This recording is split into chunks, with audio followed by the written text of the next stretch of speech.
Bueno, pues vamos a seguir con nuestro estudio bíblico en el libro de Primera de Juan. Así es que ahí en donde están, les voy a pedir que por favor abran su Biblia, abran su iPad, su iPhone, su tablet, lo que sea que abran para estudiar las Escrituras a Primera de Juan. Y mientras ustedes buscan, abren y se preparan, vamos a orar una vez más. Bendito Padre Celestial, bendecimos tu nombre, oh Dios, y te pedimos que tú bendigas este tiempo en tu palabra, que nos hables por medio de tu espíritu, que tu palabra en realidad sea esa palabra viva que llega hasta lo más profundo de nuestra alma y que nos enseñe cosas acerca de ti que no habíamos visto antes, Señor. Bendice este tiempo en el nombre de Cristo Jesús y espero que todos allá en donde estamos digamos amén. Muy bien, Primera de Juan capítulo 5, estamos llegando al final de nuestro estudio en la primera epístola de Juan. Y aquí en el final de la primera epístola de Juan, Juan va a hacer algo que hizo de hecho en el capítulo 20 del Evangelio según San Juan.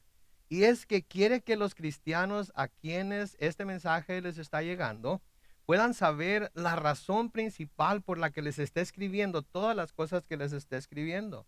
Si ustedes recuerdan, aquellos que han leído el Evangelio según San Juan y aquellos que lo estamos estudiando ahorita en el estudio para varones, ustedes recuerdan que en Juan capítulo 20, los versículos 30 y 31, Juan nos dice aquí que Jesús hizo muchas otras señales en presencia de sus discípulos, las cuales no están escritas en este libro, pero estas, las que sí están escritas en este libro, se han escrito para que ustedes crean que, y noten que no dice para que ustedes crean en Jesús como el Hijo de Dios, sino para que crean que Jesús es el Cristo, el Hijo de Dios, y para que al creer esta gran verdad de la cual Dios da testimonio, el Espíritu da testimonio, como vimos la semana pasada, tengan vida en su nombre. ¿En cuál nombre? En el nombre de Cristo. ¿Por qué? Porque este es el testimonio de Dios, que Jesús es el Mesías, Jesús es ungido, en quien Él se complace y a quienes nosotros como sus discípulos en aquel tiempo y ahora nosotros como sus discípulos en este tiempo debemos escuchar. Es a Él a quien debemos escuchar. Son sus enseñanzas las que debemos escuchar. Son sus palabras las que debemos escuchar. Porque vamos a ver que esto tiene gran beneficio para nosotros como creyentes. Ahora, para poder dar un repaso general así de lo que hemos visto en el libro de Primera de Juan o en la carta de Primera de Juan, es las razones que él enumera por las cuales está escribiendo esta carta. ¿Se acuerdan cuando comenzamos este estudio? Se las enumeró, son 4 que nos menciona claramente Juan por las cuales está escribiendo esta carta. La primera nos dice que es para aumentar nuestro gozo. Qué bueno que ahorita estemos estudiando esta carta y que uno de los propósitos sea aumentar nuestro gozo, porque todos necesitamos gozo ahorita, ¿cierto o no es cierto? A veces las cosas se ponen demasiado pesadas, la separación de nuestros hermanos y hermanas es demasiado triste, la separación inclusive de familia con la cual nos gusta convivir y a la cual nos gusta ir a visitar, es triste. ¿Sí? Estar solos en casa sin nadie más con quien platicar, sin nadie más con quien compartir, es triste. Entonces, en este tiempo, una de las cosas que necesitamos más como creyentes es gozo, gozo, y necesitamos tener ese gozo para que también ese gozo lo podamos llevar al resto del mundo que no tiene la misma esperanza que nosotros tenemos. La segunda razón por la cual escribió esta carta, Juan nos dice en Primera de Juan capítulo 2 y el versículo 1, es para guardarnos del pecado, para recordarnos que el pecado nos separa de Dios y Dios nos separa del pecado por medio de su palabra, por medio de su Espíritu Santo. Primera de Juan 2:1, Juan mismo nos dice, hijitos míos, les escribo estas cosas para que no pequen. Pero luego nos dice, si alguno ha pecado, tenemos un abogado ante el Padre, a Jesucristo el justo. Y qué bueno que en este tiempo podamos todavía contar con el hecho de que si pecamos, tenemos delante del Padre a nuestro abogado Jesucristo el justo. Y qué bueno también que en estos tiempos en el que falta la esperanza, en el que la incertidumbre es lo que parece ser que está reinando y gobernando en la mayor parte del mundo, podamos decir con toda seguridad de que si alguno ha pecado, tiene un abogado ante el Padre, a Jesucristo el justo. Lo único que tiene que hacer es creer que Él es quien dijo ser. Y luego también, la tercera razón por la que nos enumera en la carta que escribió estas palabras fue para advertirles a ellos y advertirnos a nosotros acerca de los falsos maestros y profetas que han surgido, que tienen todo tipo de mensajes, supuestamente de parte de Dios, tienen respuestas a todos los problemas espirituales, tienen la enseñanza que nos va a llevar a poder entender por qué está pasando lo que está pasando, qué tanto va a durar, cuánto va a afectar, etcétera, etcétera. Hay tanta gente con un sinnúmero de opiniones acerca de lo que está sucediendo. Pero muchos de ellos son falsos maestros, muchos de ellos son falsos profetas, muchos de ellos quieren aprovechar la situación para aprovecharse también de la gente. Entonces debemos de recordar que Juan aquí está advirtiéndoles a los cristianos de su tiempo y nos advierte a nosotros que hay falsos profetas, y falsos maestros. En primera de Juan 2, los versículos 26 y 27 nos lo dice muy claro. Les he escrito esto acerca de quienes los engañan. La unción que ustedes recibieron de Él permanece en ustedes y no tienen necesidad de que nadie les enseñe. Así como la unción misma les enseña todas las cosas y es verdadera y no falsa. Luego noten el consejo, permanezcan en Él tal y como Él les ha enseñado. Entonces, el antídoto para estas falsas enseñanzas, el antídoto para estos falsos maestros, el antídoto para no ser persuadidos a creer esto y aquello y lo demás y lo otro y lo que los medios de comunicación nos están diciendo y lo que los medios de comunicación están queriendo, con lo que están queriendo bombardear nuestros oídos, nuestra mente, nuestro corazón, es permanecer en Él, permanecer confiados en Él. Y luego, la cuarta razón por la que Juan dice que escribió esta carta, la encontramos hoy en el versículo 13, que es donde comenzamos nuestro estudio. Les dice claramente, les escribo estas cosas a ustedes, los que creen en el nombre del Hijo de Dios, para que sepan que tienen vida eterna.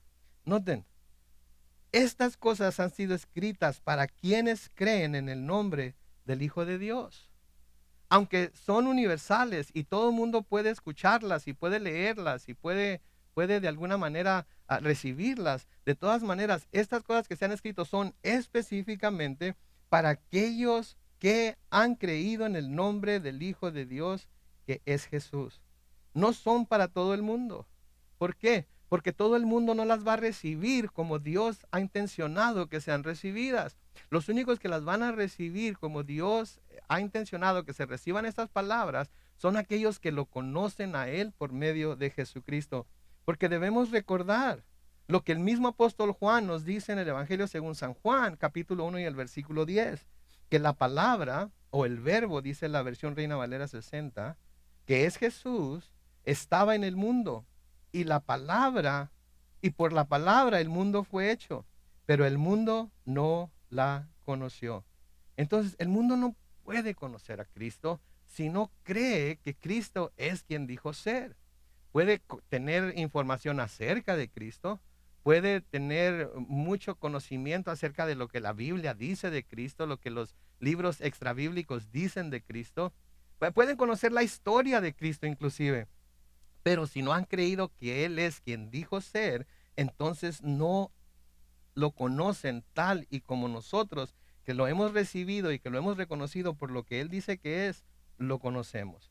Para el que no le conoce, el que no le ha creído a Dios que en Cristo puede obtener la salvación de su alma y por ende la vida eterna, estas palabras a menudo no tienen ningún sentido. Estas palabras se les hacen tonterías. Estas razones por las cuales Juan nos dice que ha escrito lo que ha escrito, no le encuentran sentido, porque en el mundo se puede tener felicidad, gozo, en el mundo se pueden desechar falsas enseñanzas, en el mundo hay gente, entre comillas, buena, que no es necesariamente seguidora de Cristo. Entonces en el mundo hay mucha gente que cree que todo lo tiene, aunque no tenga a Cristo. Lo único que no se han dado cuenta es que sin Cristo no hay vida eterna. Y cuando hablo de vida eterna, se trata de vivir eternamente, porque todo el mundo va a vivir eternamente. Todo el mundo va a vivir para siempre. Lo único que se tiene que determinar es en dónde va a vivir para siempre la persona. O en el cielo, en la gloria, en el reino de Dios, o en el infierno que fue preparado para el diablo y sus ángeles. Pero para el que ha creído, estas palabras son de gran ánimo. y sirven para afirmarnos en la fe que profesamos. Sí, constantemente necesitamos estar siendo afirmados en la fe que hemos profesado tener en Jesucristo, porque tenemos la tendencia a olvidarnos de ciertas cosas. Tenemos la tendencia a que cuando estamos presionados o cuando estamos viviendo en situaciones como la que estamos viviendo ahorita, se nos olvide el gran don que tenemos en Jesucristo, que es la vida eterna, lo cual nada de lo que pudiéramos tener aquí en la tierra se puede comparar con ello, se puede comparar con esta promesa. Entonces, esta carta es una carta de tipo personal, de parte de Dios para quienes han creído en su testimonio acerca de su Hijo, a los cuales se les ha dado la potestad de ser llamados hijos de Dios. Y este es el principal propósito de la carta, que los lectores sepan que en Cristo tienen vida eterna. Juan está reafirmando con esta carta lo que años antes había escrito en su evangelio, el cual lleva su nombre. Lo acabamos de leer, pero lo vamos a leer otra vez para que podamos ver cómo Juan, así como empezó la carrera, está terminando la carrera, porque esto es importante para nosotros, porque la fe como que Juan mostró y la fe que estaba pidiendo a los seguidores de Cristo al principio de la predicación del evangelio es la misma fe que está pidiendo y que está deseando que los seguidores de Cristo tengan ahora también, una vez que el evangelio ha avanzado y una vez que han pasado varios años desde que el evangelio empezó a predicarse. De nuevo, Juan capítulo 20, versículos 30 y 31.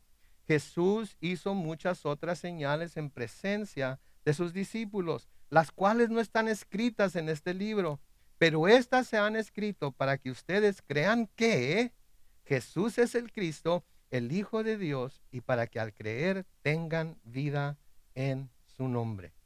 Escuchen por favor eso, lean eso, subrayen eso si no lo tienen subrayados en su vida. Pase lo que esté pasando en nuestras vidas ahorita. ¿Sí?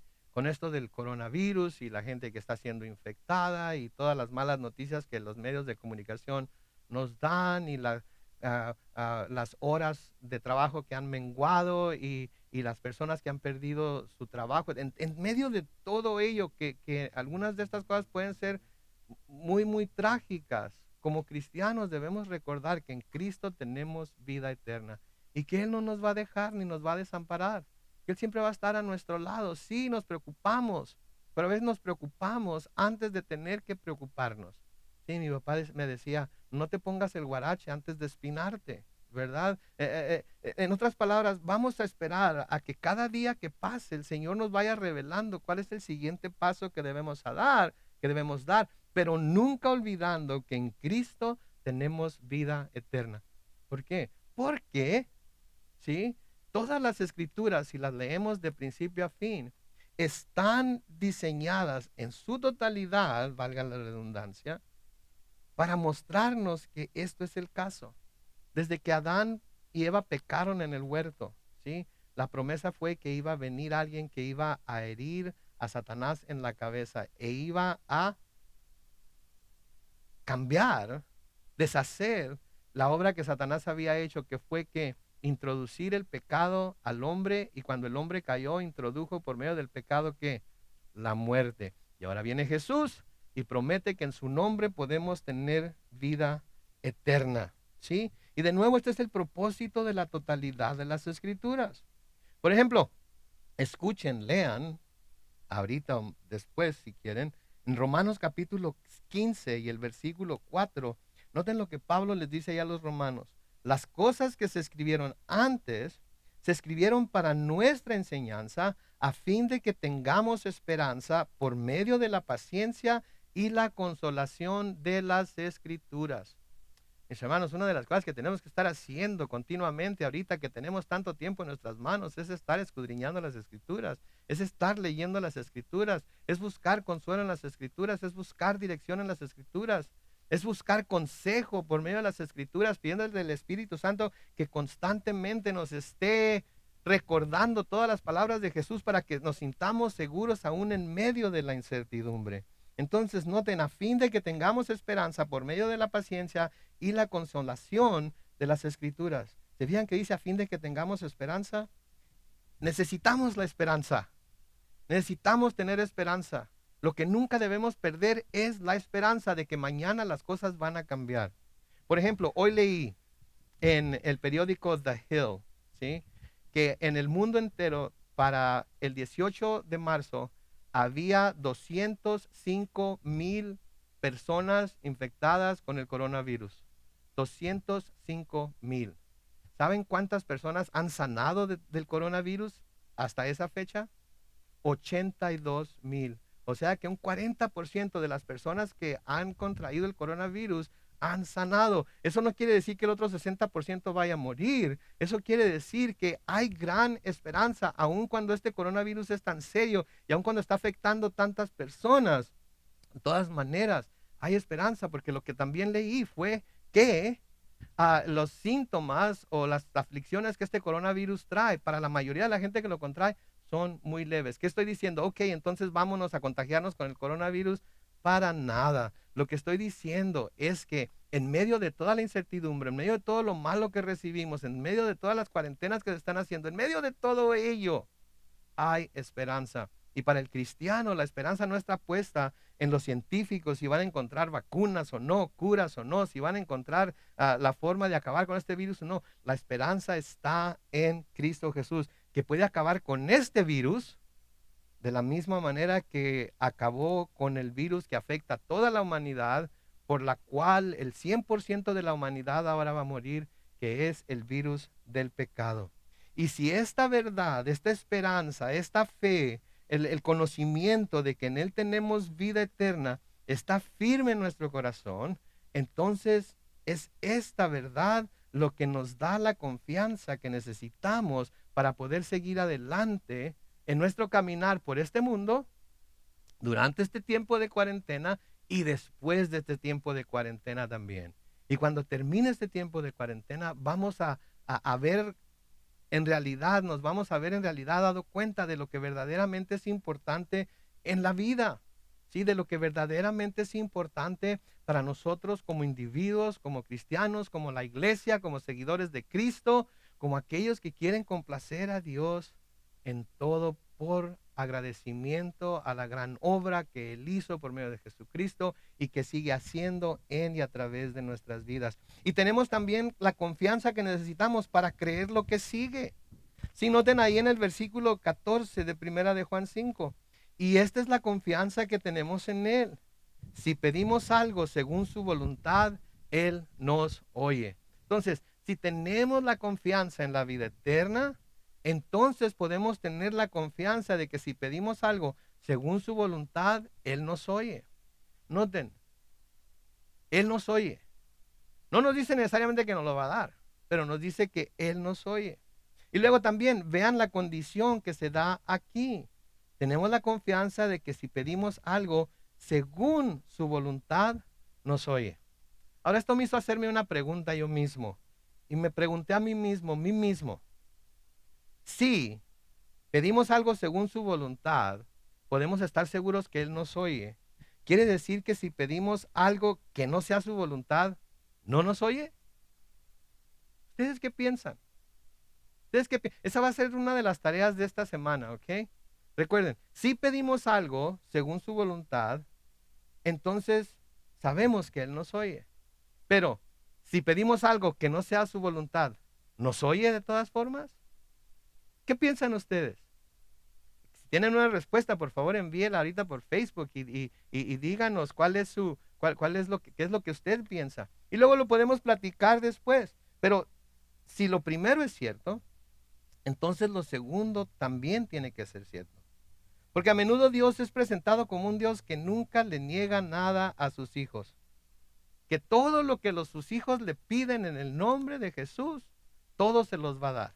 Hay una canción muy antigua que decía, tengo un Dios que todo lo puede y me da todo lo que le pida. ¿Esa ha sido la experiencia de usted con Dios?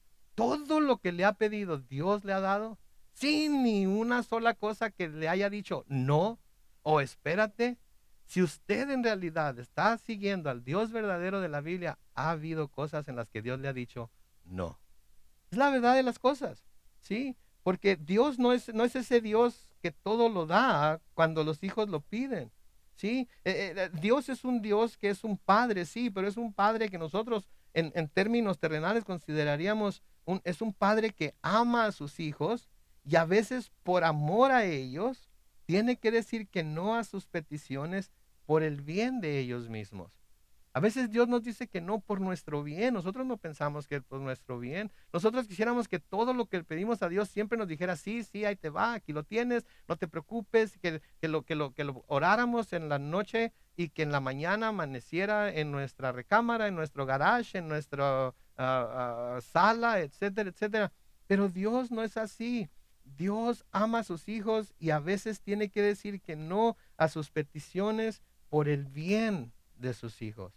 Entonces, Dios impone ciertas condiciones para poder contestar a las peticiones que sus hijos presentan delante de Él. Una es que lo que se pide debe ser según su voluntad. Debe ser según su voluntad. Tenemos entonces que primero en nuestra oración decir, Señor, esto es lo que yo quiero, pero solamente lo quiero si esta es tu voluntad. Y si no es tu voluntad, muéstrame. ¿Quién es el mejor ejemplo que tenemos de esto? Jesucristo, en el huerto de Getsemaní. Padre, si es posible, haz que pase de mí esta copa, pero no sea lo que yo quiero, sino lo que tú quieres. ¿Ustedes creen que Jesucristo no quería evitar la muerte? ¿Creen que Jesucristo no quería evitar la cruz? Claro que lo quería evitar. Como hombre sentía temor de lo que estaba por pasar. Como hijo de Dios sentía temor por lo que estaba por pasar también, porque iba a estar separado de Dios por un tiempo.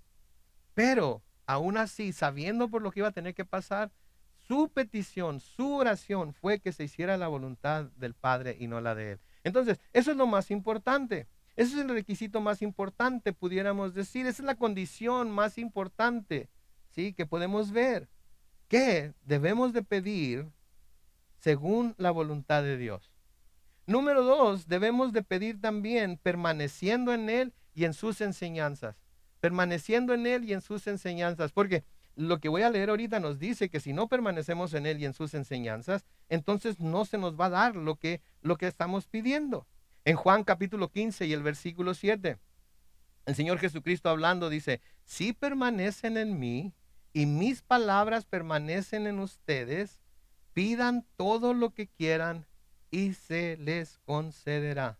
Noten, si permanecen en mí y mis palabras permanecen en ustedes, pidan todo lo que quieran y se les concederá. Noten las condiciones aquí. Tenemos que permanecer en Él. Si permanecemos en Él, vamos a estar buscando su voluntad.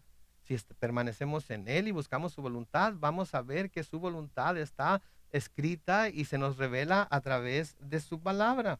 Entonces debemos permanecer en Él, ¿sí?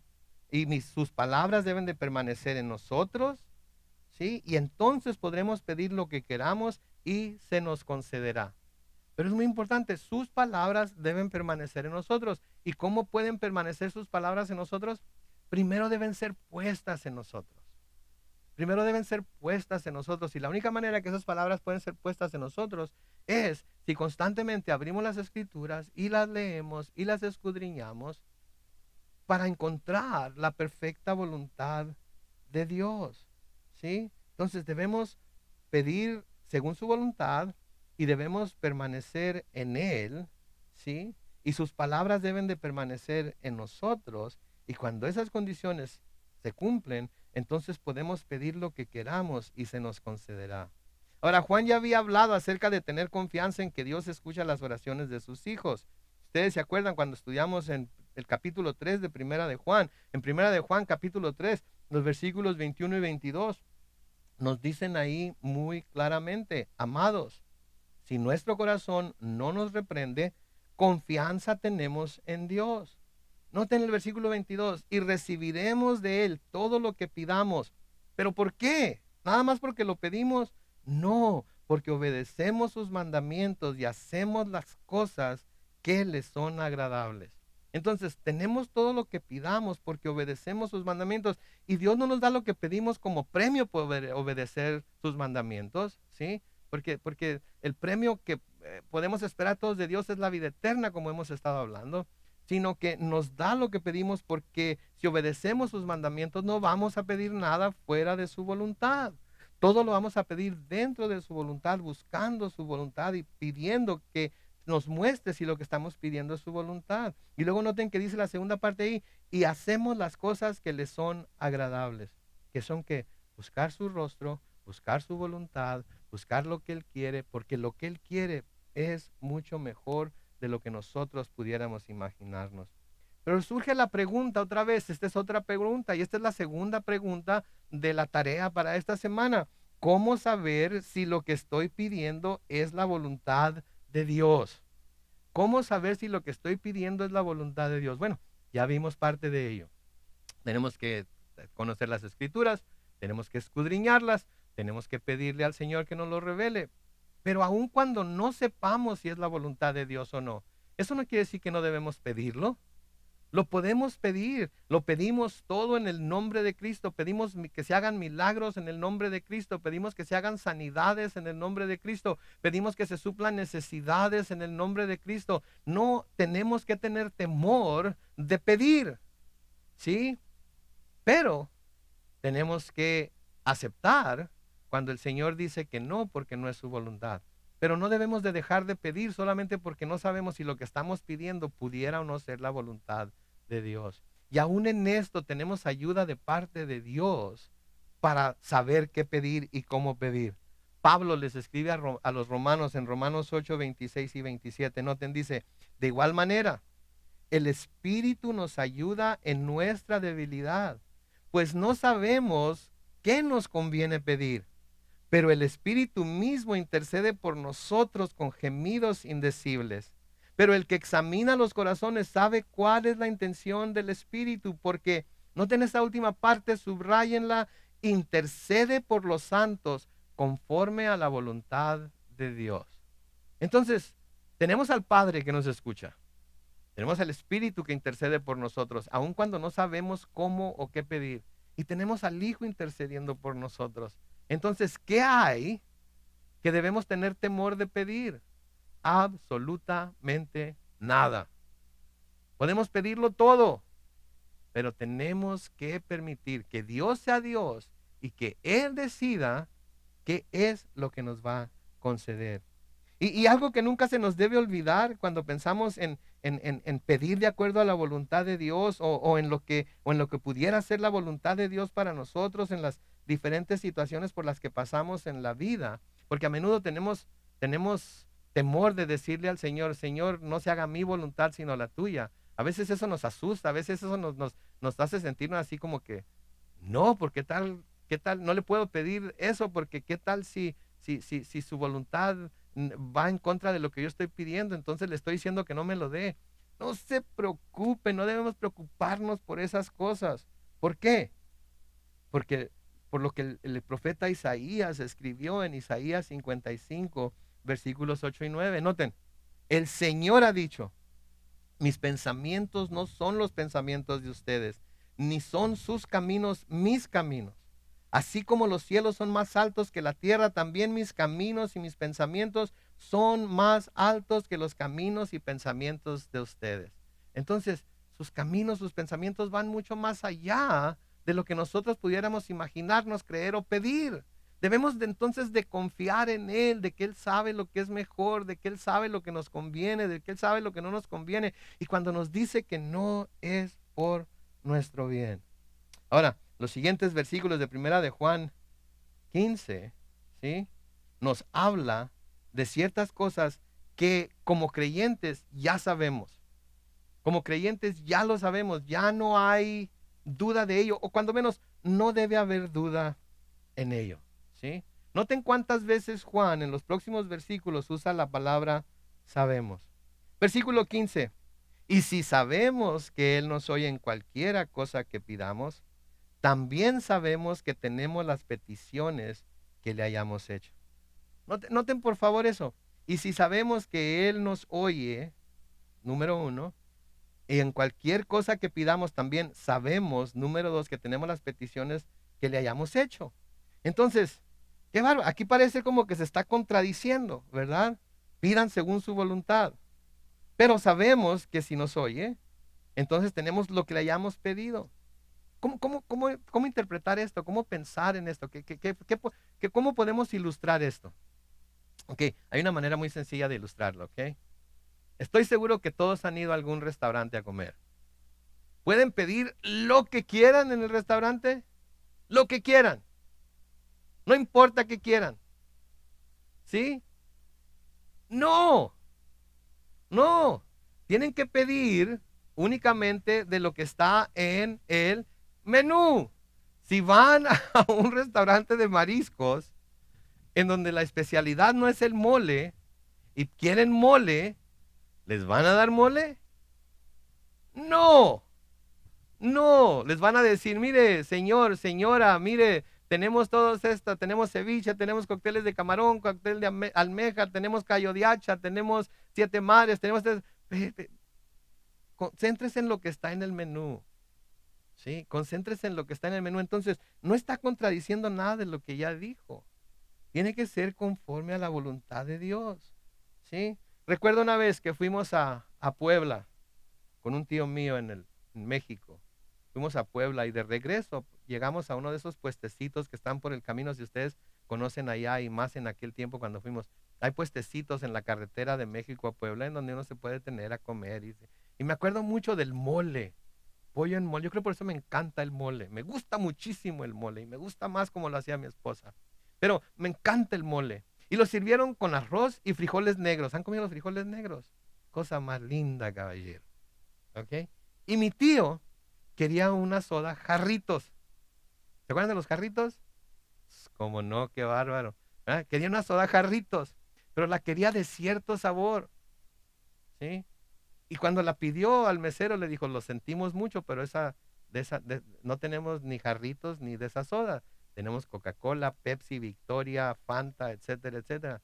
No, pero yo quiero jarritos. Pues no vendemos jarritos aquí, pero yo quiero jarritos. ¿Ok? A veces así somos con Dios nosotros, ¿verdad? Le pedimos algo y nos dicen, no, no, no, eso no te conviene, pero es que yo lo quiero. No, no, es que eso no es para ahorita, pero es que yo lo quiero. ¿Ok?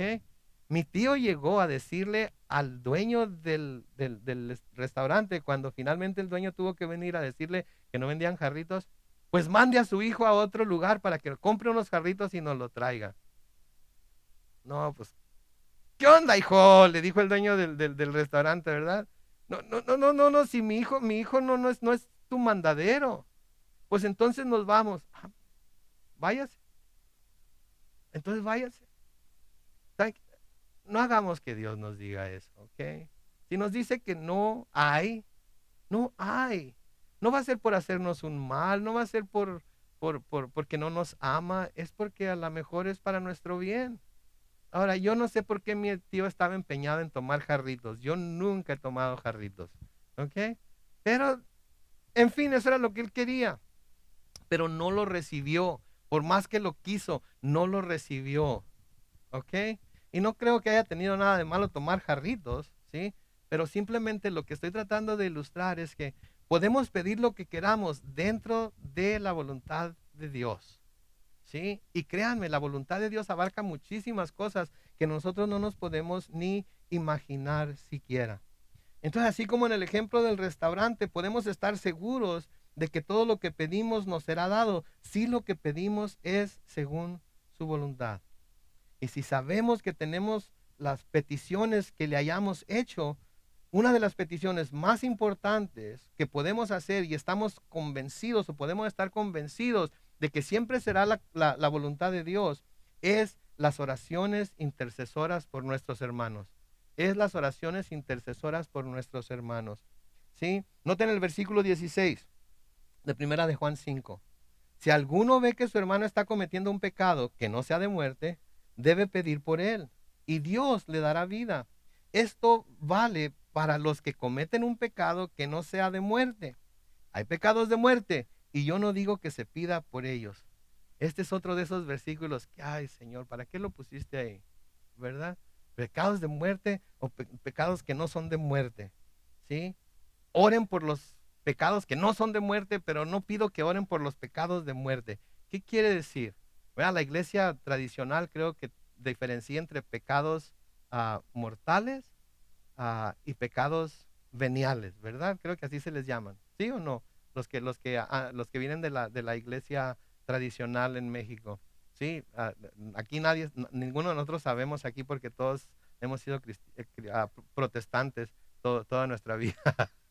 Pero en fin, le ponen diferentes tipos de pecados, pecados mortales, pecados veniales, estos causan muerte, estos no causan muerte. Ahora, y yo creo que en lugar de ponernos a tratar de averiguar qué es el pecado mortal, qué no es el pecado mortal, que vamos a ver algunas cosas ahorita, lo que debemos hacer los creyentes es interceder por nuestros hermanos cuando estos han pecado y han caído. Pero hay ciertas normas, ¿sí? Que se tienen que seguir para poder interceder por ellos. Noten, primeramente, si alguno ve que su hermano está cometiendo un pecado, primero la persona tiene que conocer de primera mano que el hermano está pecando, que ha pecado. Y si el pecado que ha cometido no es un pecado que sea de muerte, ¿sí? Entonces se puede orar por él. Ahora, de nuevo, ¿qué quiere decir esto del pecado de muerte? Hay diferentes interpretaciones. Mucha gente dice, bueno, el pecado de muerte es el pecado contra el Espíritu Santo, la blasfemia contra el Espíritu Santo, o el despreciar a Jesús, o el no aceptar sus condiciones de salvación, etcétera, etcétera. Pudiera ser, ¿sí? Pero creo que aquí está hablando de pecados, sí, que pudieran conducir a una muerte física, a una muerte física, ¿sí? ¿Por qué digo esto? Porque la palabra de Dios muy claramente nos dice, ¿sí? Romanos 6:23, la primera parte de Romanos 6:23 nos dice que la paga del pecado es muerte. No dice de algunos pecados, no dice de ciertos pecados. La paga del pecado en general es muerte. Nadie que no se haya arrepentido y haya venido delante de Jesucristo y aceptadolo como su Señor y Salvador se va a escapar de la muerte. ¿Sí? Va a morir. Ahora, cuando hablamos de muerte, debemos recordar que no estamos hablando de muerte física nada más, sino de la muerte espiritual, que es estar separados de Dios por toda la eternidad.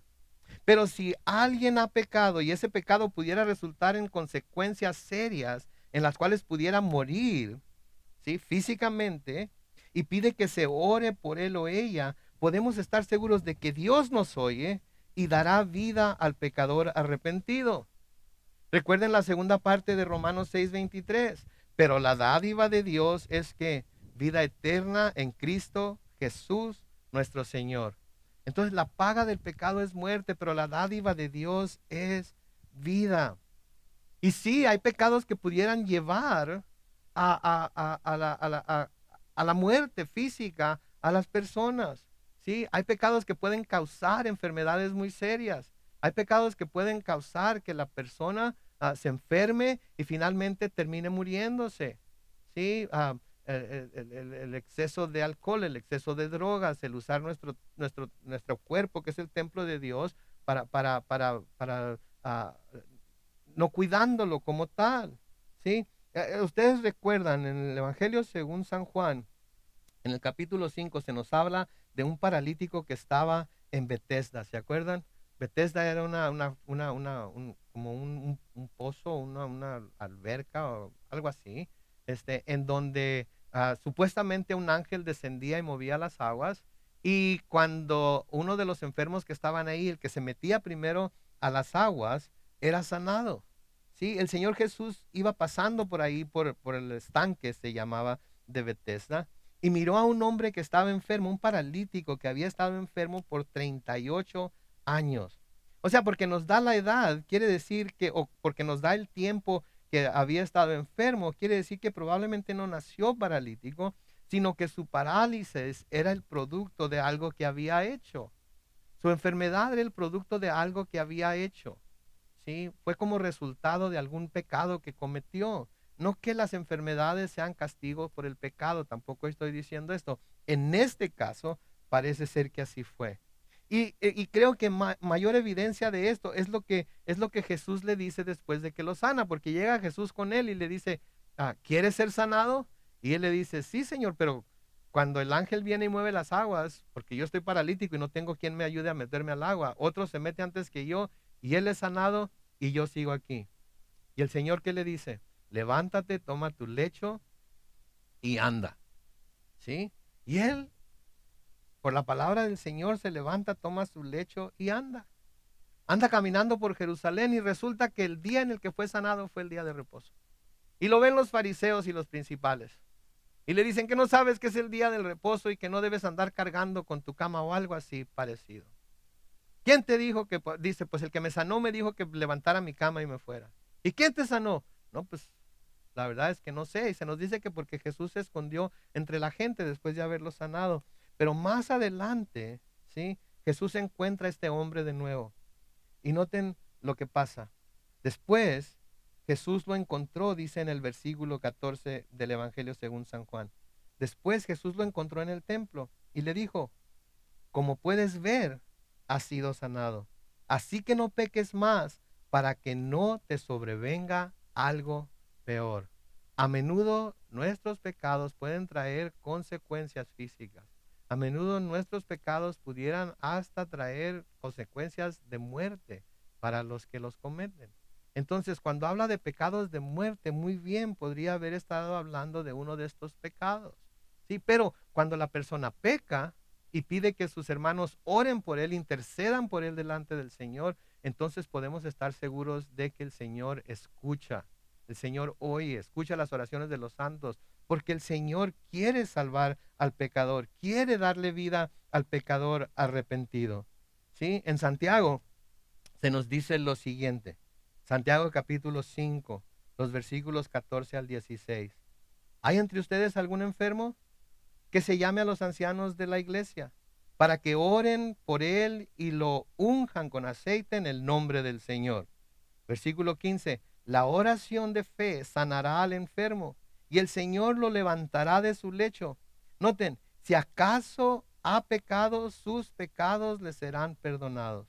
Versículo 16. Confiesen sus pecados unos a otros y oren unos por otros para que sean sanados. La oración del justo es muy poderosa y efectiva. Entonces, cuando alguien está pecando y nos damos cuenta, lo vemos o la vemos, o ellos van con nosotros y piden que intercedamos delante de Dios por ellos, debemos de ir con toda confianza a interceder por ellos, a pedir el perdón de sus pecados y la sanidad de su alma y la sanidad de su cuerpo también. ¿Sí? Entonces, eso es de lo que está hablando Juan. Eso es lo que nos está diciendo. Ahora noten, por si acaso alguien tuviera la idea de que hay pecados mayores y pecados menores o pecados que Dios no va a pasar por alto, lo que sea, noten lo que dice el versículo 17. Toda injusticia es pecado. Toda injusticia es pecado. Pero hay pecado que no es de muerte. Hay pecado que no lleva a la muerte física. Hay pecado que no tiene consecuencias de muerte, que no tiene nada que ver con nuestro cuerpo, que no tiene nada que ver con una enfermedad, que no es por pecado, es simplemente que estamos enfermos. ¿Sí? Entonces, hay pecado, toda la injusticia es pecado. La paga del pecado, todo el pecado es muerte, ya lo hemos visto, pero hay pecado que no es de muerte.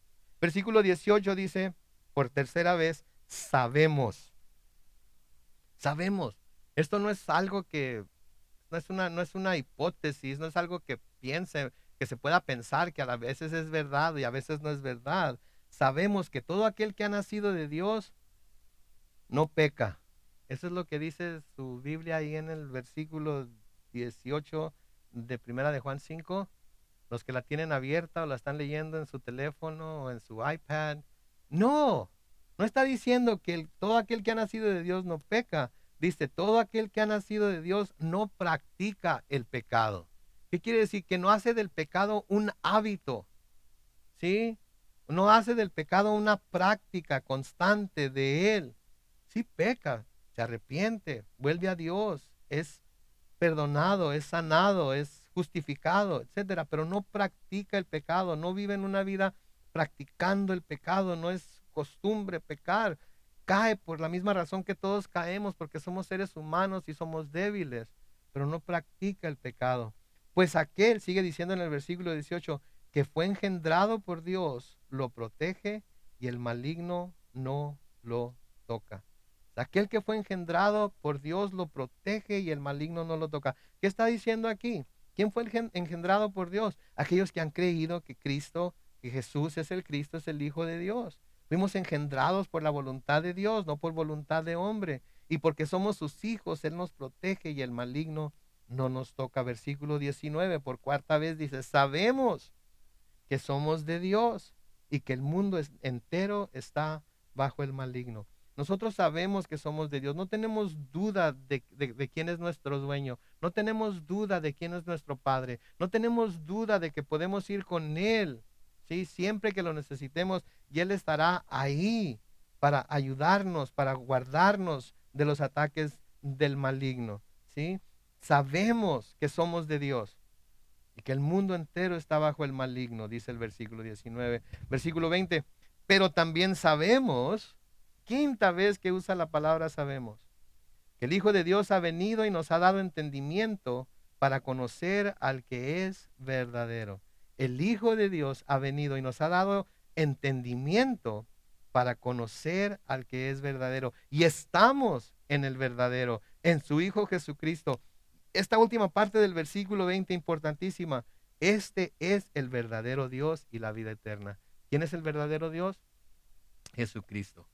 Jesucristo es el verdadero Dios, por eso puede salvarnos en perpetuidad, por eso puede salvarnos para siempre, por eso puede darnos vida eterna y podemos estar completamente seguros de que tenemos esa vida eterna, porque Él es el Dios verdadero y la vida eterna. Y por último, el versículo 21, noten la última recomendación de Juan aquí. Hijitos, manténganse apartados de los ídolos. Amén. Manténganse apartados de los ídolos.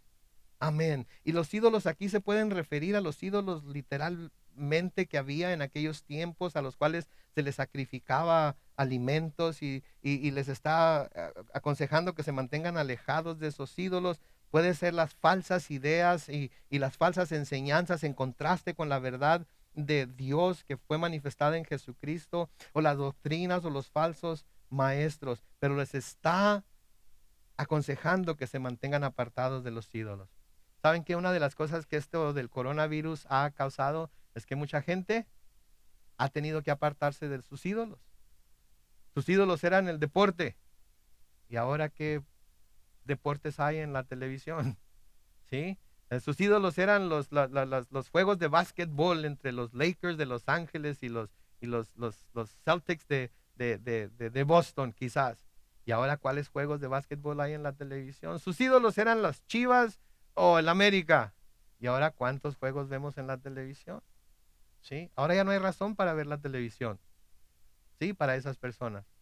Me pregunto, ¿la estarán viendo? Buscando a ver si de acaso pareciera un juego de hace unos 2, 3 años por ahí, un juego de campeonato. Ayer cambiando la televisión de canal en canal, miré que en uno de los canales estaban pasando un documental acerca de las temporadas más grandes de los Lakers de Los Ángeles, ¿sí? Y de la rivalidad que había entre ellos y los Celtics de Boston. Yo creo por eso me acordé de ellos. Sí, pero tantos otros ídolos, ¿sí? El trabajo pudo haber sido el ídolo de muchas personas, ¿sí? Estaban en el trabajo más de lo que estaban en su casa, no querían dejar de trabajar, el trabajo era su máxima, era lo que más los hacía sentirse vivos. ¿Saben que ahorita no pueden ir al trabajo?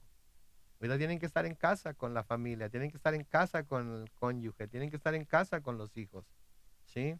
Otros quizás sus ídolos eran los pasatiempos que tenían, ¿sí? Y ahora no pueden ir. Su ídolo era el cine, quizás. No se puede ir al cine. Su ídolo era salir a comer todos los días, ¿sí? A diferentes restaurantes y diferentes. Ahora no se puede hacer eso. Puede pedirlo, ¿sí? Pero no es lo mismo. No es lo mismo. ¿Saben qué? Les digo algo. Quizás su ídolo era el templo. No la iglesia, el templo. Estar en el templo. Experimentar lo que se experimenta en el templo, pero no el estar unido a la iglesia, no el ser miembros los unos de los otros, no en tener esa interacción los unos con los otros. Y ahorita cómo estamos extrañando eso, ¿no es cierto? Poder ponerle nuestro brazo alrededor de algún hermano o hermana que se está doliendo, que está pasando por dificultades, y él o ella a nosotros y orar los unos por los otros. Hijitos, manténganse apartados de los ídolos. Ojalá y que esto que está pasando ahorita nos mantenga apartado de todo lo que en un momento dado pudiera haberse considerado nuestro ídolo y nos haga acercarnos más y más a Dios. Entonces, noten, en estos últimos versículos 5 veces hemos visto la palabra sabemos. Pero yo quiero compartir una palabra, una vez más la palabra sabemos con ustedes. Y esta vez la quiero compartir del libro de Romanos, capítulo 8, los versículos 28 al 32 y luego versículos 38 y 39. Y con esto vamos a terminar aquí esta tarde. Romanos 8, 28 al 32 dice, ahora bien, sabemos que Dios dispone todas las cosas para el bien de los que lo aman. Es decir, de los que Él ha llamado de acuerdo a su propósito. Que a los que antes conoció, también los predestinó, para que sean hechos conforme a la imagen de su Hijo, para que Él sea el primogénito entre muchos hermanos. Y a los que predestinó, también los llamó. Y a los que llamó, también los justificó. Y a los que justificó, también los glorificó. ¿Qué más podemos decir? Que si Dios está a nuestro favor, nadie podrá estar en contra de nosotros. El que no escatimonia a su propio Hijo, sino que lo entregó por todos nosotros, ¿cómo no nos dará también con Él todas las cosas? Y luego en el versículo 38 y 39, noten lo que dice, por lo cual estoy seguro. Que pudiéramos traducir también, yo sé. Y yo pudiera decir por lo cual estamos seguros, o sabemos, o podemos saber, o estamos convencidos de que ni la muerte, ni la vida, ni los ángeles, ni los principados, ni las potestades, ni lo presente, ni lo porvenir, ni lo alto, ni lo profundo, ni ninguna otra cosa creada, ni el coronavirus, nos podrá separar del amor que Dios nos ha mostrado en Cristo Jesús nuestro Señor. Nada. Y noten que usa la palabra ahí de nuevo Pablo, sabemos. No hay duda, ¿sí? Entonces, esto es realidad, esta es la verdad de las Escrituras, y la verdad de las Escrituras nos dice que al creer que Jesús es el Cristo, tenemos la vida eterna. Espero que todas las personas que están viéndonos ahorita, que están escuchando mis palabras ahorita, hayan ya creído que Jesús es el Cristo, el Hijo de Dios, el único por medio del cual se puede obtener la salvación de nuestra alma eterna. Y que creyendo en Él puedan estar convencidos de que tienen vida eterna. Les invito a que inclinemos nuestros rostros y oremos al Señor. Oremos.